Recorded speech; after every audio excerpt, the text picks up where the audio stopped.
എടുത്തു ചാടിയാൽ കുടിച്ചു ചാകും. ഈ ചൊല്ലിന്റെ വിസിബിൾ ഉദാഹരണമാണ് പാകിസ്ഥാൻ. പാകിസ്ഥാന്റെ ഇപ്പോഴത്തെ അവസ്ഥ.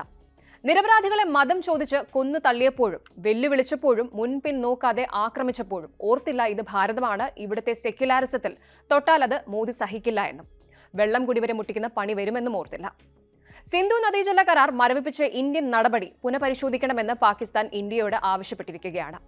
ജലക്ഷാമം രൂക്ഷമാകാൻ സാധ്യതയുണ്ടെന്ന ആശങ്കയിലാണ് പാകിസ്ഥാൻ ഇന്ത്യയെ ജലം ആവശ്യപ്പെട്ട് സമീപിച്ചിരിക്കുന്നത്. പാകിസ്ഥാൻ ജലവിഭവ മന്ത്രാലയം സെക്രട്ടറി സയ്യദ് അലി മുർത്താസ ഏതാനും ദിവസങ്ങൾക്ക് മുമ്പ് ഇന്ത്യൻ ജലശക്തി മന്ത്രാലയം സെക്രട്ടറിക്ക് ഇത് സംബന്ധിച്ച് കത്തയച്ചതായാണ് റിപ്പോർട്ടുകൾ. സിന്ധു നദിയും അതിന്റെ പോഷക നദികളിലെ ജലവുമാണ് പാകിസ്ഥാനിലെ കൃഷിക്കും കുടിവെള്ള ആവശ്യങ്ങൾക്കുമായി പ്രധാനമായും ഉപയോഗിക്കുന്നത്. ഈ നദികളിലെ ജലം പങ്കിടുന്നതുമായി ബന്ധപ്പെട്ട് ഇന്ത്യയും പാകിസ്ഥാനും തമ്മിൽ 1960 ഒപ്പുവെച്ച ഉടമ്പടിയാണ് ഇൻഡസ് വാട്ടേഴ്സ് ട്രീറ്റി. ഈ ഒരു കരാർ പ്രകാരം കിഴക്കൻ നദികളായ രവി, ബിയാസ്, സത്ലജ് എന്നിവയുടെ നിയന്ത്രണം ഇന്ത്യക്കും അതുപോലെ പടിഞ്ഞാറൻ നദികളായ സിന്ധു, ഝലം, ചെനാബ് എന്നിവയുടെ നിയന്ത്രണം പാകിസ്ഥാനുമാണ് നൽകിയിരിക്കുന്നത്. എന്നാൽ ഇരു രാജ്യങ്ങൾക്കും ചില പ്രത്യേക ആവശ്യങ്ങൾക്കായി ഈ നദികളിലെ ജലം ഉപയോഗിക്കാനുള്ള അനുമതി കരാറിലുണ്ട്. ഈ ഒരു സാഹചര്യത്തിൽ ഇന്ത്യ ഈ ഒരു കരാർ താൽക്കാലികമായി നിർത്തിവെച്ചാൽ അത് പാകിസ്ഥാനിൽ ഗുരുതരമായ ജലക്ഷാമത്തിന് കാരണമാകും. കാരണം മറ്റൊന്നുമല്ല, അവരുടെ കാർഷിക മേഖലയുടെയും അതുപോലെ ജനങ്ങളുടെ ദൈനംദിന ആവശ്യങ്ങളുടെയും വലിയൊരു പങ്ക് ഈ നദികളിലെ ജലത്തെ ആശ്രയിച്ചാണ് നിലനിൽക്കുന്നത്. പ്രത്യേകിച്ച് വരൾച്ച പോലുള്ള സാഹചര്യങ്ങളിൽ ഇത് രാജ്യത്തെ കൂടുതൽ പ്രതിസന്ധിയിലാക്കുമെന്ന് ഉറപ്പാണ്. ഇപ്പോൾ ഇത് പാകിസ്ഥാനിന്റെ നിലനിൽപ്പിന്റെ തന്നെ പ്രശ്നമായിരിക്കുകയാണ്. പാകിസ്ഥാനിന്റെ ഇപ്പോഴത്തെ ടെൻഷനും അവിടുത്തെ നിരപരാധികളെ കുറിച്ച് ഓർക്കുമ്പോഴുള്ള ദുഃഖവും ഉണ്ടെങ്കിലും ഇന്ത്യ നിലപാട് മാറ്റിയിട്ടില്ല ഇതുവരെ. പാകിസ്ഥാനുമായി വെടിനിർത്തൽ പ്രഖ്യാപിച്ചിട്ടുണ്ട് എങ്കിലും സിന്ധു നദീജല കരാർ മരവിപ്പിച്ച തീരുമാനത്തിൽ മാറ്റമില്ലെന്ന് ഇന്ത്യ വ്യക്തമാക്കിയിട്ടുണ്ട്. അതിർത്തി കടന്നുള്ള ഭീകരപ്രവർത്തനം അവസാനിപ്പിക്കുന്നതുവരെ കരാർ മരവിപ്പിക്കൽ തുടരുമെന്നാണ് ഇന്ത്യയുടെ ഉറച്ച നിലപാട്.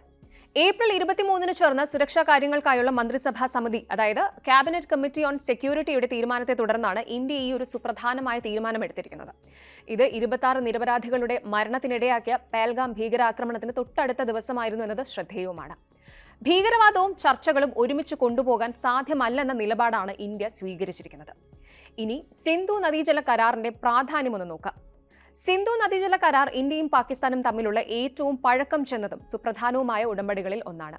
വേൾഡ് ബാങ്കിന്റെ മധ്യസ്ഥതയിൽ ഒപ്പുവെച്ച ഈ ഒരു കരാർ ഇരു രാജ്യങ്ങൾക്കുമിടയിൽ ജലവിഭവങ്ങൾ പങ്കിടുന്നതുമായി ബന്ധപ്പെട്ട തർക്കങ്ങൾ ഒരു പരിധിവരെ പരിഹരിക്കാൻ സഹായിച്ചിട്ടുണ്ട്. ഏകദേശം 6 പതിറ്റാണ്ടുകളായി ഈ കരാർ നിലനിൽക്കുന്നു എന്നത് ഇതിന്റെ പ്രാധാന്യം എടുത്തു കാണിക്കുന്നു. പക്ഷെ കാലക്രമേണ ഇരു രാജ്യങ്ങളും തമ്മിലുള്ള ബന്ധത്തിൽ ഉലച്ചിലുകൾ സംഭവിച്ചപ്പോഴൊക്കെ ഈ കരാറിന്റെ ഭാവി ചോദ്യം ചെയ്യപ്പെട്ടിട്ടുണ്ട്. പ്രത്യേകിച്ച് ഭീകരാക്രമണങ്ങളുടെ പശ്ചാത്തലത്തിൽ ഇന്ത്യ പലപ്പോഴും ഈ കരാർ പുനഃപരിശോധിക്കണമെന്ന് ആവശ്യപ്പെട്ടിട്ടുണ്ട്. ഇവിടെ കരാർ നിലനിൽക്കുമ്പോഴും ഇന്ത്യക്കും ചില ആശങ്കകളുണ്ട്. പാകിസ്ഥാൻ ഭീകരവാദത്തിന് പിന്തുണ നൽകുന്നത് തുടരുന്ന സാഹചര്യത്തിൽ ഇങ്ങനെയൊരു സുപ്രധാനമായ ഉടമ്പടിയിൽ ഇപ്പോഴും തുടരുന്നത് ഉചിതമാണോ എന്ന ചോദ്യം ഇന്ത്യ ഉയർത്തുന്നുണ്ട്.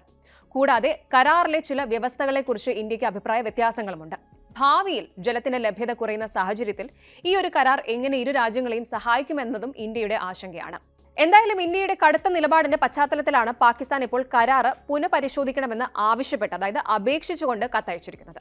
ജലക്ഷാമം രാജ്യത്തെ കൂടുതൽ പ്രതിസന്ധിയിലേക്ക് തള്ളിവിടുമെന്ന ഭയം പാകിസ്ഥാൻ ഉണ്ടാവാതിരിക്കില്ലല്ലോ. സാമ്പത്തിക പ്രതിസന്ധിയിൽ ഉഴലുന്ന പാകിസ്ഥാൻ ഇത് കൂടുതൽ വെല്ലുവിളികളും സൃഷ്ടിക്കും. അന്താരാഷ്ട്ര തലത്തിൽ പോലും ഇന്ത്യയുടെ ഈ ഒരു നീക്കത്തിനെതിരെ സമ്മർദ്ദം ചെലുത്താനും പാകിസ്ഥാൻ ശ്രമിക്കുമെന്നും ഉറപ്പാണ്. എന്തായാലും ഇന്ത്യയുടെ നിലപാട് കടുപ്പമേറിയതാണെങ്കിലും നയതന്ത്ര തലത്തിലുള്ള ചർച്ചകളിലൂടെ ഒരു പരിഹാരം കാണാൻ ഇരു രാജ്യങ്ങളും ശ്രമിക്കാനുള്ള സാധ്യത തള്ളാനാവില്ല. വേൾഡ് ബാങ്ക് പോലുള്ള അന്താരാഷ്ട്ര സംഘടനകൾക്ക് ഇതിലൊരു മധ്യസ്ഥതയ്ക്ക് പങ്കുവഹിക്കാനും സാധിച്ചേക്കും. എങ്കിലും ഭീകരവാദം പോലുള്ള വിഷയങ്ങളിൽ ഒരു വ്യക്തമായ നിലപാട് പാകിസ്ഥാൻ സ്വീകരിക്കാതെ ഇന്ത്യ തങ്ങളുടെ തീരുമാനത്തിൽ നിന്ന് പിന്നോട്ടു പോകാൻ സാധ്യതയില്ല.